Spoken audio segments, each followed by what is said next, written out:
As if racing wasn't stressful enough as it is, we also have the worry of potentially suffering a race day mechanical, dropping a chain, suffering a puncture, or a saddle slipping, and so on. Now, if you are someone that has suffered from one of these before, or maybe something completely different, then please do share your stories in the comment section below, and do let us know if you managed to finish that race. Now, obviously, nobody wants to suffer from one of these mechanicals, yet sometimes, unfortunately, they're kind of unavoidable. Things happen, so we need to know how to fix them, or in some cases, maybe we could actually limit the chances of that happening in the first place. So here are my top 5 race day mechanicals, how to fix them, and potentially how to prevent them.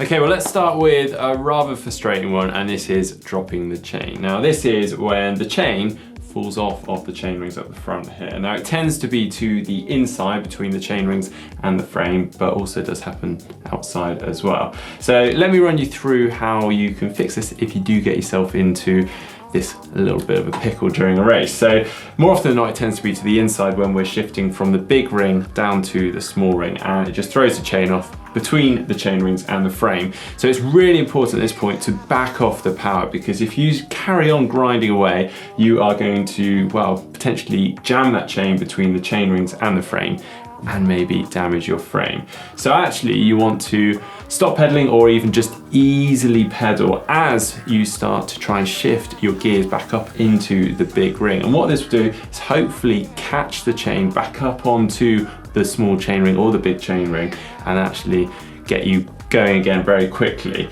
Obviously, if it happens to the outside, the same applies, so try and just shift it back up into the small ring. So if you've shifted to the big ring, it throws it off, shift it to the small ring, hopefully it'll pop it back on for you. Admittedly, this does work a little bit better with mechanical gears, because you can just gradually ease that chain back on and move that front mech gradually, but it does also work with electronic gears.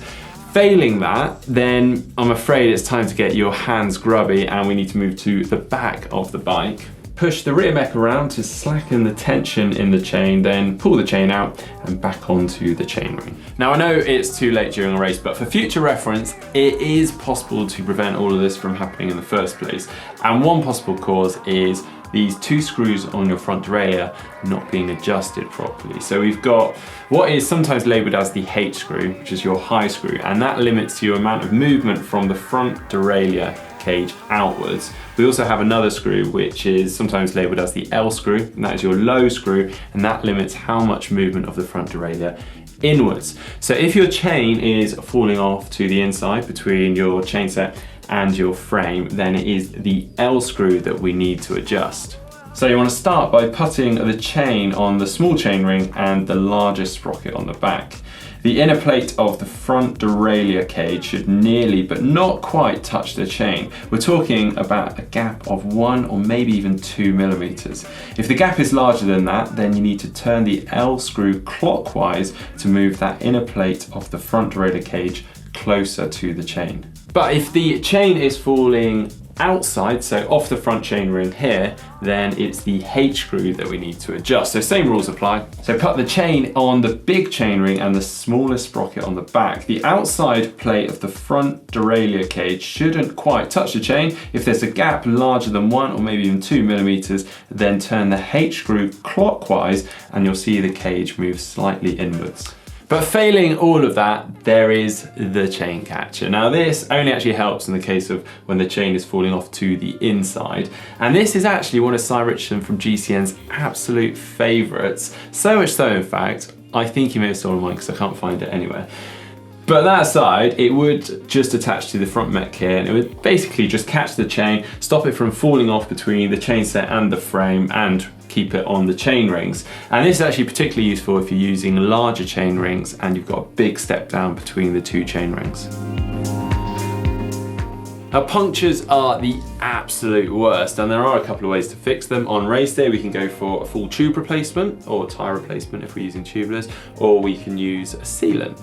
Now, I could rush you through both those methods now, but actually I've done a very detailed video with a step-by-step process for both of those, so you can see that by clicking just up there, or you can wait until the end of this video when I will throw to that very video. Now, you can actually prevent and limit your chance of getting a puncture in the first place anyway. So one of which is to just check your tyre over at least a week before the actual race. Just check that they aren't particularly worn in any places, they aren't cut, or they're just untoward at all.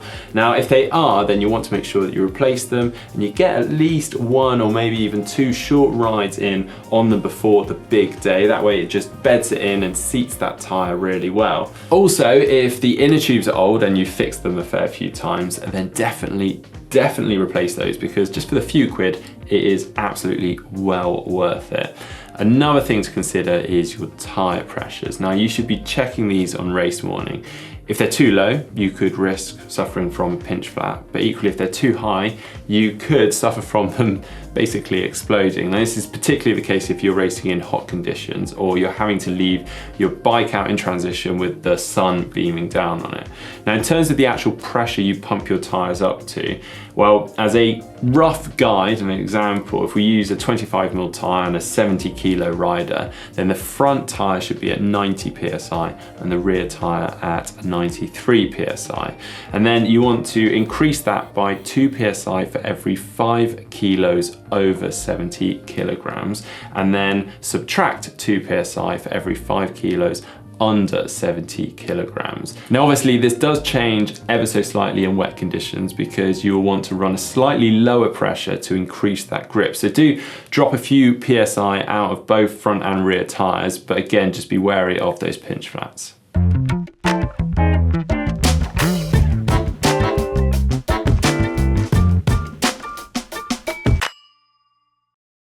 Well, I've changed bikes now because with the advancements in technology, more and more bikes are coming with electronic gears, which is fantastic until the gears don't work. Because unlike mechanical gears, when they aren't quite working right, you can still kind of use the gears. With electronic gears, when they're not quite working right, you really can't use the gears. Sometimes absolutely no response at all from the gears, which can be really quite scary on the morning of a race. So what could be the cause? Well, one of probably the most common causes of this is that the battery is flat. When did you last actually charge the battery? I know that's an obvious thing, but you'd be amazed how many times people forget. So a really good habit to get into is literally just charging it fully the night before a race. If you need to rack your bike up the night before a race, then obviously charge prior to that. Or something that I quite like to do is, if you can remove the individual batteries from components, as you can with something like SRAM ETAP, take those batteries out, charge them up overnight, also keeps them out from the rain in case it's raining in transition the night before, and then just remember to take them back on race morning and install them into your bike.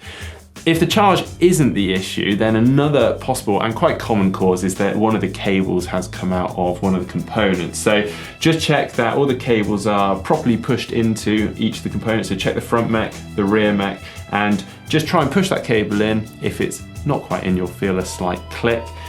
If they're okay, then you want to move on to the junction box, which can actually be located in a number of different places depending on your bike. And this is kind of like the hub point for the gears. And the same sort of thing, just check that the cables are clicked into that fully. Okay, but how about the handlebars, the seat post, or even the saddle slipping during a race? This can be infuriating, and I know firsthand about this because it's happened to me during a race. Fortunately, I was able to complete the race, although obviously slightly hindered. But for some people, this can be race ending, and it happens more often than not when we're traveling out to a race. We've had to dismantle the bike, build it up, and we've just not quite tightened the odd bolt here and there enough. Okay. It's pretty bad, but the obvious thing is obviously to tighten those bolts up enough. Another and probably better solution is to travel with a torque wrench. I think these are must-haves. Everyone should have one of these if they're traveling out to events, because you'll notice beside a lot of bolts on our bikes, a number, it will say 4, 5, 6 Newton meters, and that is the recommended torque setting for that bolt. and that's where these come in. And that'll just make sure that you're not only keeping that part in place well, so say the seat post for instance, but also you're protecting the frame and that bolt from potentially over tightening it. But of course, if you are still having issues with things slipping on the bike, although they're done up to the recommended torque setting, then you can apply an assembly paste or a fiber grip to that certain part. A seat post is a prime example for that, because the nature of triathlon, we run out of transition and we jump onto our bike quite energetically. So it takes quite a lot of sudden force and can slip. Now, another thing that I do see people doing is, well, I guess it's where they're trying to go for a more aggressive and optimized position on their TT or triathlon bike, and that is ignoring the minimum and maximum setting on their saddle rails. Now, the problem with this is if we're shoving, say, the saddle forward and then perching on the end of it, we're applying a lot of force on quite a long lever. That therefore is then putting a lot of stress and load on this saddle or seat post bracket that's connecting the saddle to the seat post. And that is going to cause some issues potentially with the saddle then either dropping or, in worst case, shearing. So please avoid that. Okay, finally, the dreaded rubbing brakes. Now this is the tamest mechanical of them all, because this is hardly race ending, but it is really annoying, and obviously it is going to slow you down. Now this is quite common with TT bikes, unfortunately. Some come with standard dual pivot brakes, which are really quite good, but others come with different brakes because they're trying to accommodate aerodynamics. They're trying to position brakes in odd locations, such as under the bottom bracket. Now, you may not notice anything until perhaps you start to put your race wheels in. They've got slightly wider rim width, and it kind of accentuates an issue that was already there. Now, you'll hear of athletes sanding brake blocks down to try and make a little bit of extra room so the brakes aren't rubbing. Now, that does work to some degree, but I'd honestly recommend that as a final course of action. What I would recommend is actually loosening off the cable to that particular caliper and just allowing those brake blocks to open out a little bit more. If that still isn't working, or perhaps the caliper is getting stuck, then it's a case of giving it a little bit of an overhaul and a clean. Now this is particularly common with the rear brake. If it is positioned underneath the bottom bracket, then that is going to collect a lot of dirt there. So you want to remove the rear wheel and you want to remove the brake blocks from that particular caliper. You want to clean that caliper down, and then you actually want to spray a little bit of lubricant into the hinge and the spring within that caliper. You then want to push that caliper in and out and letting it release off, and do that over and over until hopefully that caliper starts to glide and release off quite quickly and naturally.